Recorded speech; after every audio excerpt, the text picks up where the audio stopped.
Hindi pa man nagbubukas ang 14th Congress, may mga birada na si Senadora Miriam Defensor Santiago sa mga kapwa-senador, lalo na sa mga first-timers sa Senado. Nakatutok si Joseph Moro. Veterana na sa Senado si Senador Miriam Defensor Santiago at kung siya lamang, sawa na raw siya. Ako sana, 62 years old na. Gusto ko nang malagay sa tahimik, na labanan ko na lahat ng gusto ko. Hindi ko pa nasampa lahat ng gusto kong sambalin, pero siguro dapat ay manahimik na ako sa edad na ito.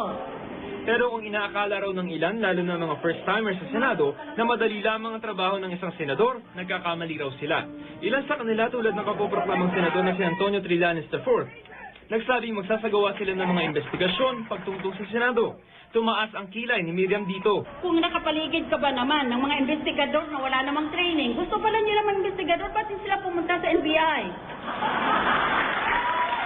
Payo ni Miriam sa first-timer sa Senado, huwag magpaka-plastic lalo pa sa issue ng pagtanggap ng 200 milyong pisong pork barrel.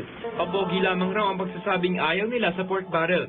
Kung ayaw tanggapin, i-donate na lamang daw ito sa mga pampublikong hospital tulad ng PGH. Yung pera na ayaw mong tanggapin, kung hindi mo subaybayan, mapunta lang sa ibang kurap na tao at mapunta pa rin sa pangungutong. Kaya kagaguhan yan magsabing, ayaw ko ng pork barrel ko, ilitrato na ninyo ako sa TV at sa media. Tanggapin ang pork barrel, ibigay sa Philippine General Hospital, buo. Oh. Nagpasaring pa ang senadora sa mga nagsabing re-reformahin nilang Senado sa kanilang pag-upo. Merong mga bagong nahalal na mga senador na nagsasabi ngayon sa media, gagawin ko ito, gagawin ko ganyan, pabaguhin ko ang ganito at ganyan. Napaka-ignorante naman ng taong yun, hindi ba niya intindihin na wala siyang magagawa kung mag-isa siya? Binibinyagan na nga yata ni Miriam ang mga baguhang senador sa realidad ng politika sa loob ng Senado. Pero ang mga pinatatamaan, tila umiilag lamang sa senadora. Tinawagan namin ang ilan sa mga bagong halal na senador, pero tumanggi silang magkomento sa pahayag ni Miriam.